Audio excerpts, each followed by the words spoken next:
Hey guys, what's going on? This is Robbie here from Chalk and Steel, and in this video I want to talk about how to strategize your workouts as well as how to establish the correct pace for that workout. So a lot of times if you're new to CrossFit, just getting into doing local competitions, you're going to have some trouble, and one of the reasons why is because you're not able to look at that WOD yet and know what pace you should be at.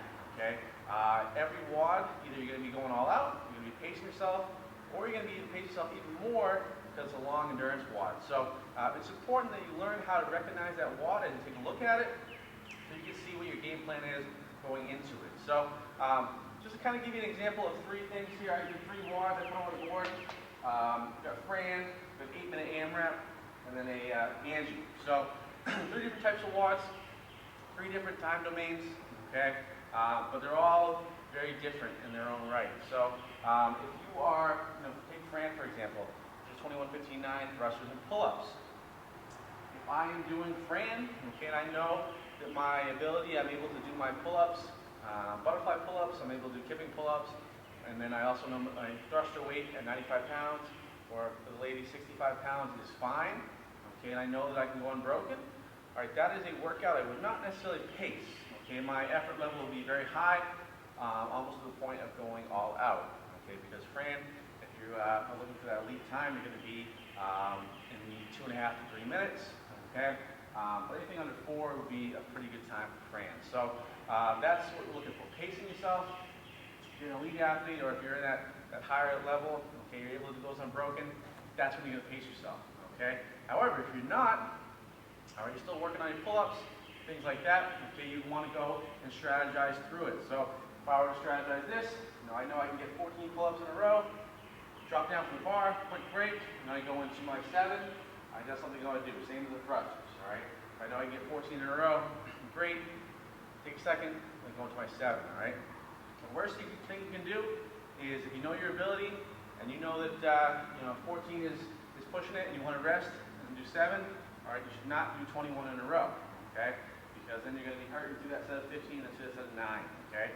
It's important to know your abilities and what you're doing as an athlete, so that way you don't get too smoked in the beginning of the workout and you're just trying to hold on for the rest of the way, all right? You want to have a game plan going in because your time is going to be much less, okay, if you're game planning it, doing 14 and 7, and so on and so forth, all right? It's better to have a strategy, all right? Kind of step back a second as opposed to going all out at the beginning because you're going to pay for it at the end, all right? So that's kind of one thing to look at with Fran.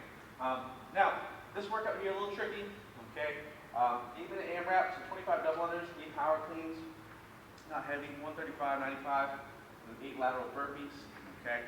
This is a workout when you look at it initially, if you're first starting out, you say, hey, it's only 8 minutes, not a long time. I can definitely go all out on this, all right? However, the trick is here, this is not an all-out workout, okay? This workout will smoke you, okay? So that first workout, that first round, all right, 25 double unders, and the 8 power cleans, 8 lateral burpees. So double unders, you probably go unbroken on those. Power cleans, that's where it comes into play here. So you may be able to go unbroken that first round or two, okay? But after that, you're going to be smoked. Your legs, that pulling, that driving through the hips, it's going to smoke your legs, especially when you're doing your lateral burpees and then going on to the double unders. So it might be a good idea to strategize. So if I was looking at this workout, and I was doing this workout, which I actually did last night, I would be doing my power cleans. I would be breaking those up, probably 5 and 3 or 4 and 4. All right, so that way I have that pace.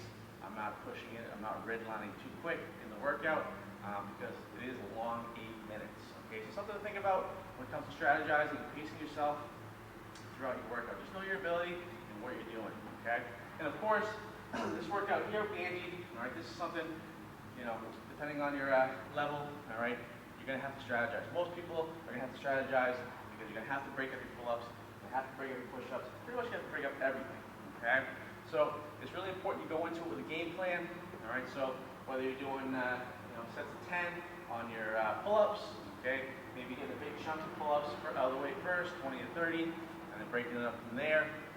Whatever it is, stick to that strategy. I've seen so many people when they first do a workout like this, they'll go all out, try to get as many as they can, 40, 50 pull-ups in a row, and then guess what? They're done. They're only getting 5, 3, 2 at a time after that, all right?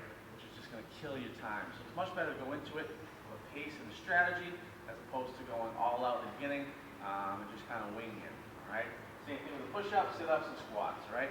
So those are 3 examples, guys. All right. 2 different ends of the spectrum. Fran, this is about an all out, go for it. Okay, we're going for a max effort, 100% balls to the walls. Okay. This is kind of in between here, where you can push it. All right, but you also want to pace yourself as well. And then, of course, something like Angie, you have to pace it. All right, just because of the high number of reps, things like that. So it's important. I would definitely recommend try to learn how to strategize each WOD. Take a look at that WOD, see what the time domain is, and then strategize from that. Okay? If you can do that, you can strategize. You can learn to pace when you need to pace, and put on the gas pedal when you need to step on the gas pedal.